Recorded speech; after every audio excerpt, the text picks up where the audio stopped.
उर्दू को हटा करके उसमें इंग्लिश, हिंदी को भी इंट्रोड्यूस करना चाहिए। उर्दू कंपलसरी नहीं होनी चाहिए।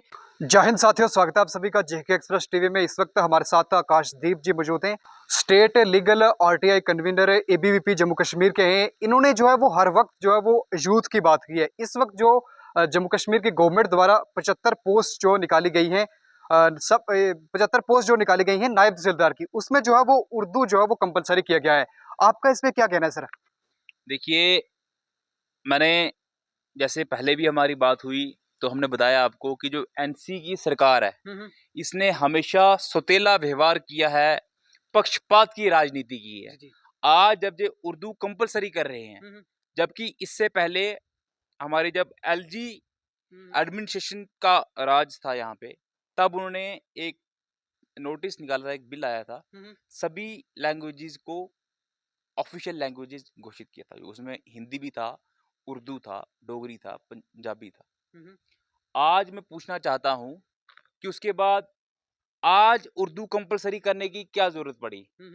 हमारे इससे पहले अपनी जमीन अपनी निगरानी चला, उसमें जब इन्होंने हमारा सारा रेवेन्यू रिकॉर्ड ऑनलाइन चढ़ाया, क्या उस रेवेन्यू रिकॉर्ड को ट्रांसलेट नहीं किया जा सकता था? बिल्कुल किया जा सकता है। आज नायब तहसीलदार की पोस्टें में जब उर्दू कंपलसरी हो गई, तो कहीं ना कहीं जो विद्यार्थी कॉम्पिटिटिव की तैयारी कर रहे थे, उनके साथ ये सौतेला व्यवहार है एनसी सरकार का। क्योंकि जिस शख्स ने उर्दू नहीं पढ़ी, जैसे मैंने उर्दू नहीं पढ़ी, अगर हमने नायब तहसीलदार का फॉर्म भरने के लिए, हम लोग एलिजिबल ही नहीं है। एग्जाम देना तो बात की बात है, हम उस फॉर्म भरने के लिए एलिजिबल ही नहीं है। मैं एनसी की सरकार से ये मांग करूंगा, सीएम उमर अब्दुल्ला से, और हमारे जो जहां के 2 नमूने जम्मू से भेजे हुए 2 नमूने, जो जम्मू के लोगों ने उनको वोट दिया और जम्मू के लोगों के वोट के दम पे वो एक डिप्टी सीएम बने, और एक हमारे यूथ सर्विसेज के मिनिस्टर अपने सतीश शर्मा जी और सुरिंदर चौधरी जी, मैं उनसे गुजारिश करूंगा कि आपको हमारी आवाज बन के अपने सीएम साहब को जो बताना चाहिए कि उर्दू कंपलसरी करने का कोई भी जरूरत नहीं है। सर आपको क्यों लगता है, आपको क्यों इग्नोर किया जा रहा है? देखिए, पक्षपात की राजनीति, पक्षपात। आज से पहले भी कश्मीर से लोग ज्यादा भर्ती हुआ करते थे, क्योंकि उन्होंने एजुकेशन में जब एक लैंग्वेज कंपलसरी कर दी जाती है किसी भी अपने कॉम्पिटिटिव एग्जाम में, क्योंकि हमारे जो जम्मू के लोग हैं वो हिंदी, डोगरी, संस्कृत ज्यादा पढ़ रहे हैं as compare to Kashmir division. Kashmir में मैक्सिमम पॉपुलेशन, मैं कहूंगा 100% लोग उर्दू पढ़ते हैं। तो क्योंकि अपने कश्मीर के लोगों को खुश करने के लिए उन्होंने ये निकाला, एडवर्टाइजमेंट निकाली जिसमें उर्दू कंपलसरी की। मैं चाहूंगा कि उर्दू को हटा करके उसमें इंग्लिश, हिंदी को भी इंट्रोड्यूस करना चाहिए। उर्दू कंपलसरी नहीं होनी चाहिए। और ये नायब तहसीलदार की पोस्टों में उर्दू कंपलसरी कर रहे हैं, कल ये पटवारी में करे, पटवारी में वैसे ही कर रखी है इन्होंने। उसके बाद ये बोलेंगे जेकेएसएम जो करेंगे, जेकेएसएसबी का कोई भी एग्जाम करेंगे, उसमें भी उर्दू कंपलसरी कर देंगे।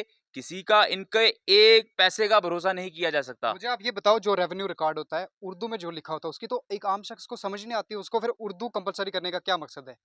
देखिए, जिस शख्स को अपनी जमीन देखनी होती थी पहले, मैं 2019 से पहले की बात करूंगा, तो हमें पटवार खानों में जाके पटवारियों के तरले करने पड़ते थे कि भाई मेरी नकल दे दे, मेरा वो दे दे, मेरे को ये दे दे।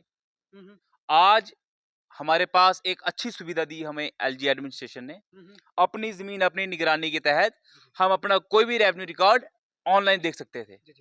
जब वो हम अपना रिकॉर्ड ऑनलाइन देख सकते थे, तो उसके बाद जब वो रिकॉर्ड ऑनलाइन हुआ, तो उसी वक्त हम अपने रिकॉर्ड को ट्रांसलेट भी कर सकते थे। जब अगर रिकॉर्ड ट्रांसलेट कर दिया जाता, तो आज उर्दू कंपलसरी करने की कोई भी जरूरत नहीं होती। आज हमारे पास इतनी मैन पावर है, हमारे पास इतने पटवारी हैं, इतने नायब तहसीलदार हैं जो हमारे रिकॉर्ड्स को ट्रांसलेट कर सकते हैं। आज एआई की बात करते हैं, मगर हम अपने उन्हीं रिकॉर्ड्स को एआई से ट्रांसलेट करना चाहें तो कुछ घंटों का काम है, कुछ दिनों का काम है सारा रेवेन्यू रिकॉर्ड ट्रांसलेट करना। जब हमारे रिकॉर्ड ट्रांसलेट कर दें वो, तो किसी भी भाषा का कंपलसरी होना किसी भी सरकारी इम्तिहान में एक अच्छी बात नहीं। सर यूथ द्वारा जो है वो प्रोटेस्ट भी किए गए, जम्मू की अगर हम बात करें, रियासी की बात करें, उधमपुर की बात करें, हम कठुआ की बात करें, यूथ द्वारा जो है वो प्रोटेस्ट किए गए, लेकिन प्रोटेस्ट करने का फायदा क्या हुआ अभी तक? मुझे ये भी बताएं, आप भी प्रोटेस्ट को लीड कर रहे थे।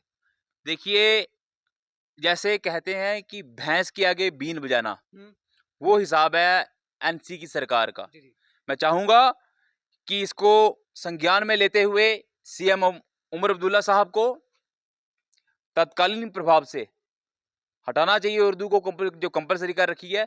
अन्यथा आने वाले दिनों में, अभी मैं कहूंगा कि सिंबॉलिक प्रोटेस्ट ही हुए हैं, अभी सिर्फ बताया है कि लोग अपना नाराजगी व्यक्त कर रहे हैं। इस वक्त हमारे साथ आकाशदीप जी थे, जिन्होंने नायब तहसीलदार की 75 पोस्ट में जो उर्दू कंपलसरी किया है उस पर भी बात की। आप सबका इस पे क्या कहना है, कमेंट सेक्शन में अपनी राय जरूर दें। जय हिंद, जय भारत।